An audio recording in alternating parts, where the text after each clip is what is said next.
మన రాష్ట్రంలో అంటే మన పక్క రాష్ట్రాలు మహారాష్ట్ర గానీ, కర్ణాటక గానీ ఈ రాష్ట్రాల్లో పోల్చుకుంటే మన తెలంగాణ రాష్ట్రంలో అయితే కుసుమ తాలూకా విస్తీర్ణము చాలా తక్కువనే చెప్పుకోవచ్చు. దీనికి ముఖ్య కారణాలేంటంటే మొక్క తాలూకా గుణము.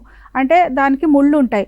సో ముళ్ళుండడం వల్ల ఏంటంటే ఈ మధ్య కాలంలో మనకు తెలుసు కూలీల బాధ ఉంది. సో ముళ్ళుండడం ఒకటి, కూలీలు సరిగ్గా రారు.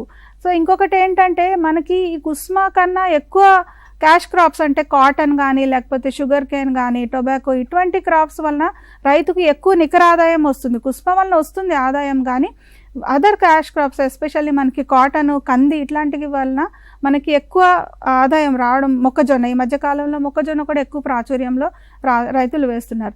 సో ఇట్లాంటి క్యాష్ క్రాప్స్ మనకి ఎక్కువ విస్తీర్ణంలో వచ్చి రైతు కూడా ఆలోచిస్తాడు, ఆదాయం ఎక్కువ ఉన్న పంటనే వేసుకుంటాడు. సో దానివల్ల కూడా మనకి కుసుమ తాలూకా విస్తీర్ణం మన రాష్ట్రంలో కొంచెం తగ్గిందనే చెప్పుకోవచ్చు.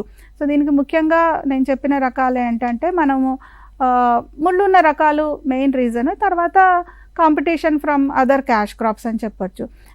అయినా కూడా మనం ఈ మధ్యకాలంలో ముళ్ళు లేని రకాలు ప్రాచుర్యంలో వచ్చి రైతులకి కానీ జనాలకి కుసుమ ఆయిల్ తాలూకా, సాఫ్లవర్ ఆయిల్ తాలూకా గుణగణాలు, తర్వాత దాని యొక్క పూత తాలూకా ఔషధ గుణాలు మనకు తెలుసుకుంటున్నారు కాబట్టి కుసుమ తాలూకా విస్తీర్ణం పెరిగే అవకాశాలు ఉన్నాయి. మన రాష్ట్రంలో 3500 నుంచి 4000 ఎకరాల వరకు, హెక్టార్లు 3500, 3500 నుంచి 4000 హెక్టార్ల వరకు ఈ కుసుమ విస్తీర్ణంలో ఉంది. తర్వాత మన రాష్ట్రంలో ఏ జిల్లాలో ఈ కుసుమ సాగు చేస్తున్నారు అంటే సంగారెడ్డి, కామారెడ్డి, మెదక్, తర్వాత నిజామాబాద్, వికారాబాద్, నిర్మల్ ఈ జిల్లాల్లో మనకి కుసుమ సాగు అన్నది గణనీయంగా కనిపిస్తుంది.